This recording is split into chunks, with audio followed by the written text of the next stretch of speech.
Želja vsakega, ki nabira zelišče, je, da bi zelišča imel doma. Da ko stopi ven iz hiše, nareže, natrga in pravzaprav lahko nese v kuhinjo.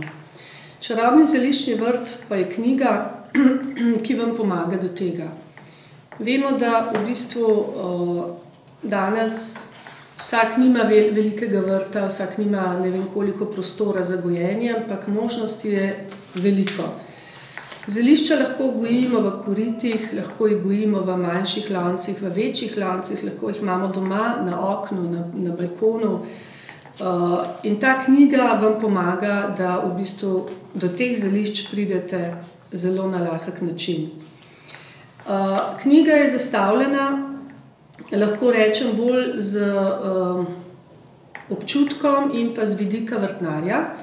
Ne toliko že samo z zdravjem, ampak v bistvu kako do tega zdravja pravzaprav priti. Ker že samo gibanje, gojenje, vse to vemo, da je to že del zdravja.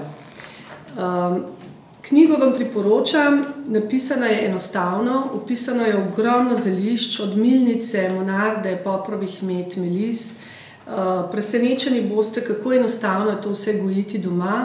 Je pa res, da je treba upoštevati, kar je tudi v knjigi opisano, podnebje, tla, prostor, treba si vzeti malo časa, malo prelistati, malo prebrati in verjamem, da boste vsi imeli bogato letino.